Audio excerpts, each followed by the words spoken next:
Hello, I thought I would do a different type of video, and this is in preparation for a trip that's coming up, uh, Iceland. So I'm really excited about it. I'll be hiking on a volcano and hiking in the highlands of Iceland, but I've learned a lot about how to make it more economical and yet still be prepared.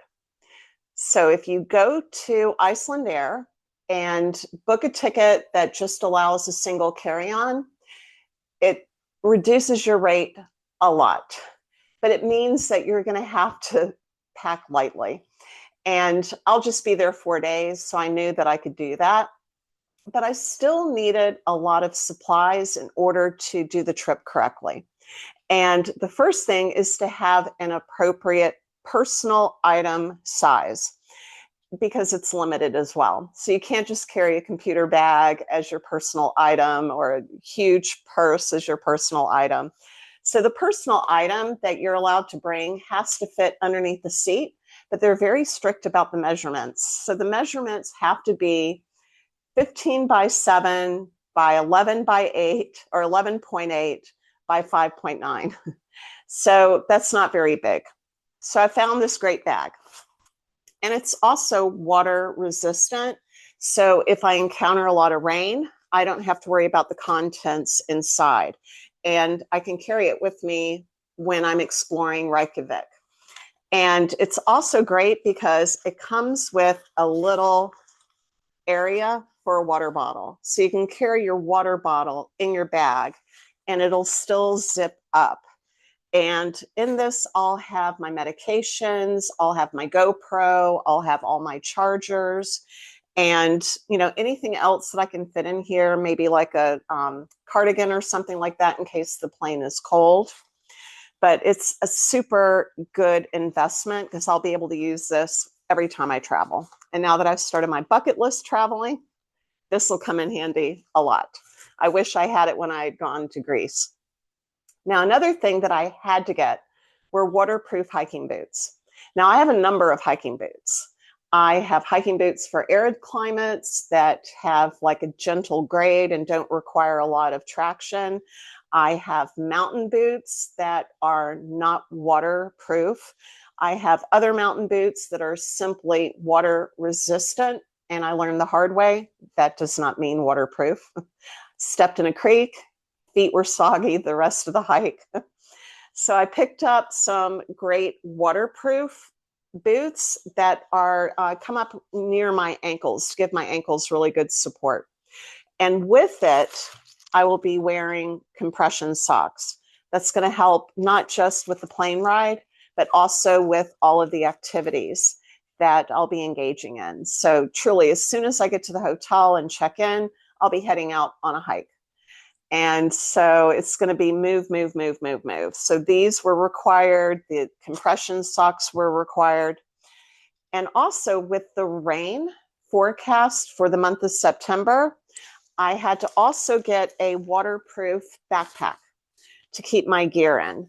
Now, I don't use hiking poles because I usually have a dog's leash in one hand and a GoPro in the other.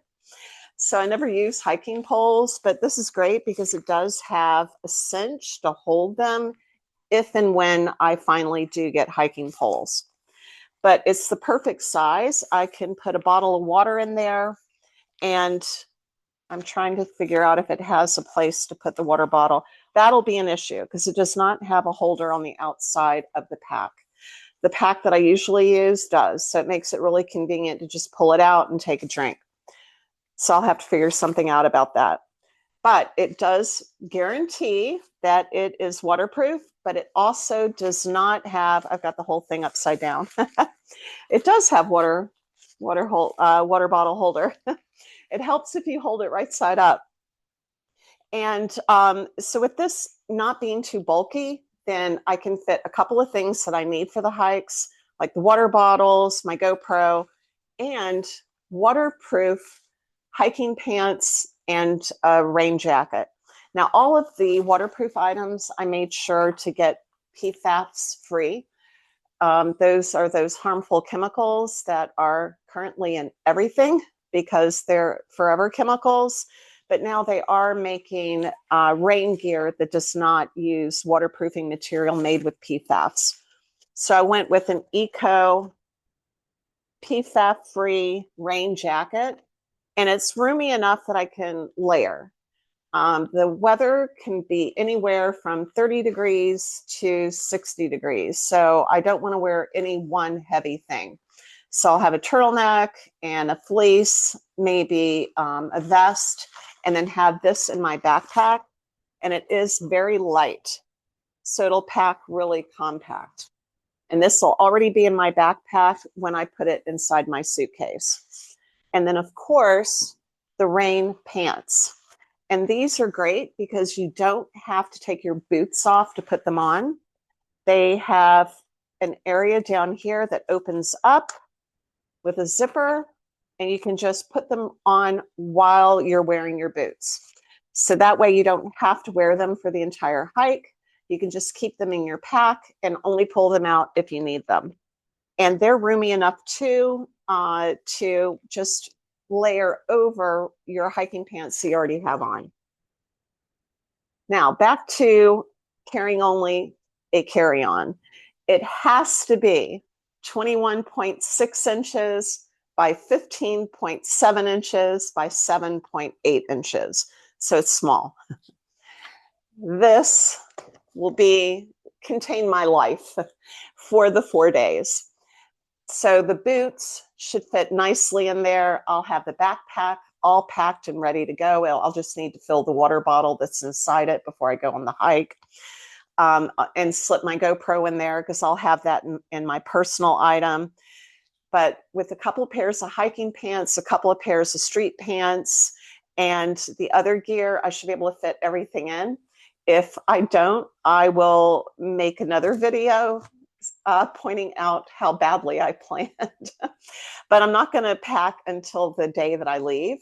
I will probably try different ways before then of condensing everything into smaller items or into smaller spaces, because everything also has to weigh less than 22 pounds, which will make it quick to clear customs once I arrive and then once I get back, which will be lovely. But anyway, I thought you might get some use out of this if you plan on going to Iceland, or if you just plan on doing any international hiking. I was fortunate in Greece that it's an arid climate, so I didn't need to be too prepared for rain. I truly just took an umbrella just in case. But with this, chances are pretty good that it may rain every single day. And I'm not going to sit in my hotel room and cry. I'm going to be out doing things. So the hiking trips, the Golden Circle, going on a whale watching cruise. So everything is planned, and I'm getting really excited. And I hope that you found some helpful hints as far as trying to be a little economical and ecologically aware when you travel. So I will see you again next time. Bye.